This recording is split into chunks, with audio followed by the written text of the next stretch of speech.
Hey everybody, Andrew Esquire here from The Legal Mindset. If it's your first time on this channel, welcome. Glad to see you here. Here on The Legal Mindset, we help you be your own judge. And today we're going to be talking all about legal malpractice, ineffective assistance of counsel, whether it's at play here in the Rittenhouse case as we see it unfold, and just generally explaining it beyond just this case and in the longer scope. So let's go ahead and dive in and break that down. Let's just start with what is legal malpractice. Now, many of you probably know about medical malpractice. Hey, if a doctor does something wrong, you can sue them. They can be held liable if they fall below the general standard for a doctor. If they're doing things a doctor shouldn't be doing, like, I don't know, leaving tools inside of a patient when they have surgery, or something that's really, really ridiculous, coming drunk to perform surgery. Yeah, there's a med mal claim, as we shorten it to. Medical malpractice is shortened to med mal. There's a med mal claim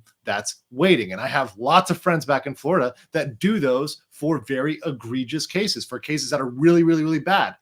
Now, just like medical malpractice should really only be reserved for really, really bad cases, things that are absolutely bad, that are below the standard, the same thing applies for legal malpractice. So let's look at the elements here of legal malpractice, which once again, they very closely mirror what we see for medical malpractice. Here we see some elements of legal malpractice, which is a civil charge, right? So if an attorney handles a case inappropriately due to negligence, right, and causes damages to a client, they can collect from that. And there are three elements to that crime. We always want to look at the elements to that cause of action. While this can be criminal charges can proceed from legal malpractice, as well as sanctions by the bar. It is, at least initially, legal malpractice, a civil claim. It's going for financial damages. So the elements are an attorney-client relationship. Does that exist? So let's look at the Rittenhouse case. Everybody is talking about Richards being ineffective, him not being a good lawyer. Well, is there attorney-client privilege there? Yes, there is.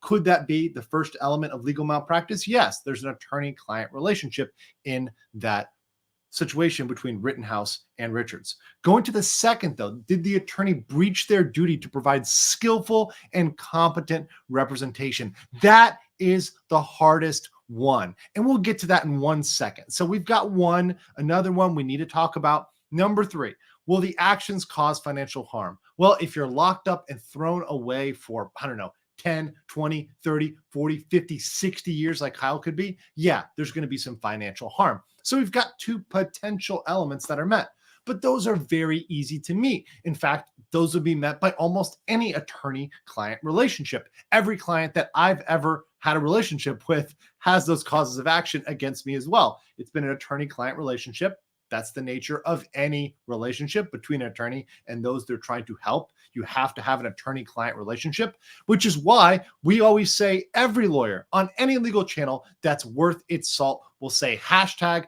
not financial, not legal advice, not medical advice. All of those duties, you do not want to invoke them. Whether it's financial, legal, medical, any of them, they all have duty of care that attaches with them. So right now, hey, not legal advice, guys. But the second one, it's that breach of skillful and competent representation.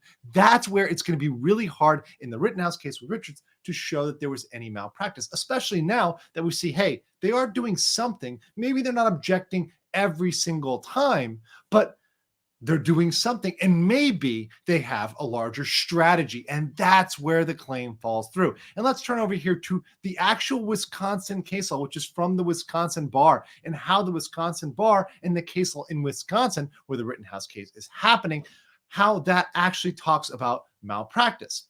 What it says is in litigation, there is an additional amount of leeway because, as they say, litigation by its very nature is a fluid and evolving activity relying on specific advocacy skills, which need to adapt to constantly change throughout the process. Lawsuits by their very nature are evolutionary and subject to change. So because of that, you need to adapt. And so just because you fail to object to something, and maybe let's say your strategy is, hey, don't object, look like there's nothing to hide, sit back and just let it all out, right? Maybe that's their trial strategy. And some lawyers have brought that up and said, hey, maybe it's their strategy not to object, to just let it all out, let the prosecution do what they want, because the facts and the law are so in our favor, we can just allow for it.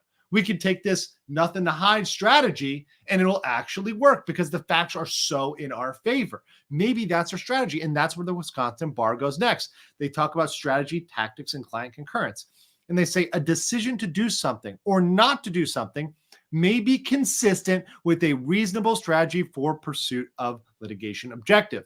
Now, that's exactly what we're talking about. To not object, to say, hey, we're not going to object, despite the fact that, look, every lawyer I've talked to said, man, there's so many objections they're missing out on. There's so much evidence they're just letting in that they could keep out. There's so many things that we're looking at and they could stop it. They could object to it. They could at least break up the flow.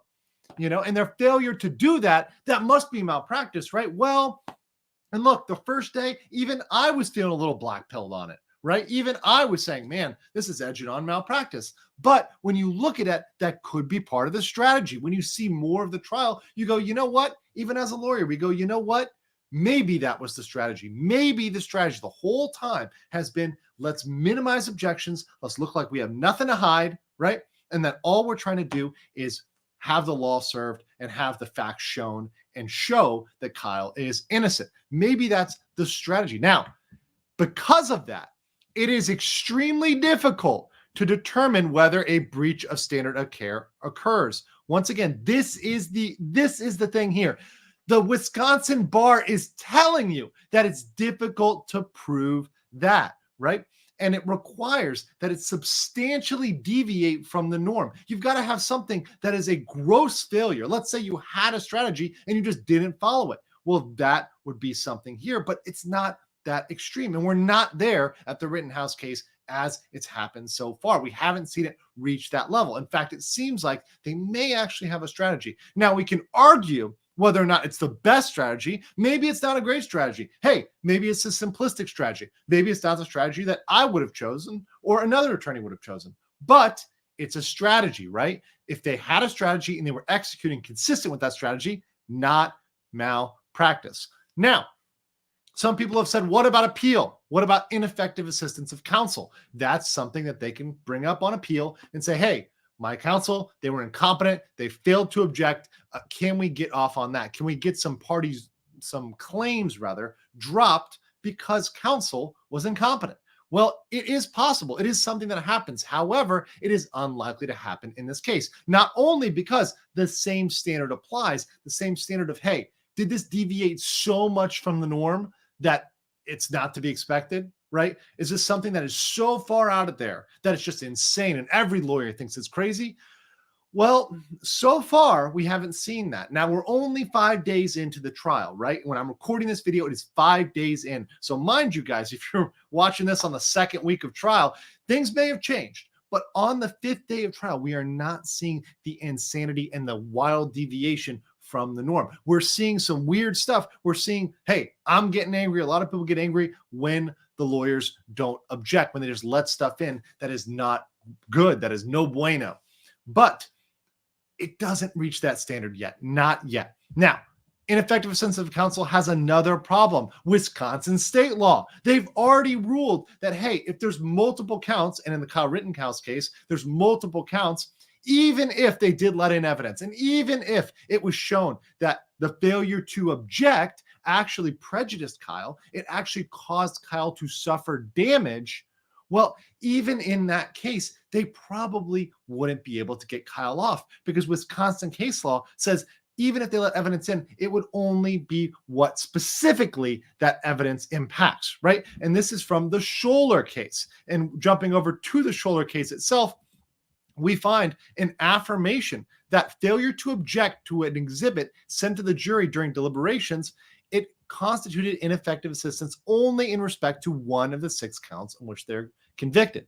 So when you see multiple counts, like in Kyle's case, that doesn't mean he's going to suddenly be innocent and suddenly everything is going to be thrown out. They've got him with a lot of stuff, a lot of different charges. So while it might drop one charge, it might not necessarily drop all the others, right? So let's say he's convicted on 2 out of 3 charges and he gets ineffective assistance on 1, he still might get got on the other. Now, look, we all agree that the law is in Kyle's favor and the facts are also in his favor, but these are hypos that we need to think about when we're thinking about legal malpractice. We can't just scream and cry and just bellow saying malpractice, ineffective assistance without looking at the case law and realizing that it's highly, highly unlikely to actually come down in the Rittenhouse case. And this case law is the same or similar around the United States. In most jurisdictions, the case law sets a very, very high bar for legal malpractice. Now, you could say it's because of scummy lawyers that are protecting themselves, that are just watching out for themselves, the bar being a self-regulatory body that just protects the good old boys, just protects the in club. That's an argument for a different day. And I, of all people, in base.com over here, is willing to have that conversation. I'm willing to go there and say that and take it to the bar associations or all other bodies that may be trying to just pat themselves on the back and protect themselves and set up a crony system. We can talk about that another day. But when we're talking about whether Kyle will be able to bring a claim, whether it's legal malpractice or ineffective assistance of counsel, while there may be shreds that make us feel like he can, the law does not yet provide, on day 5, enough basis for us coming up to that conclusion. So if you like this channel, head over to my locals, legalmindset.locals.com, and I'll see you around my channel. Hope to see you later. Check out a stream. Peace.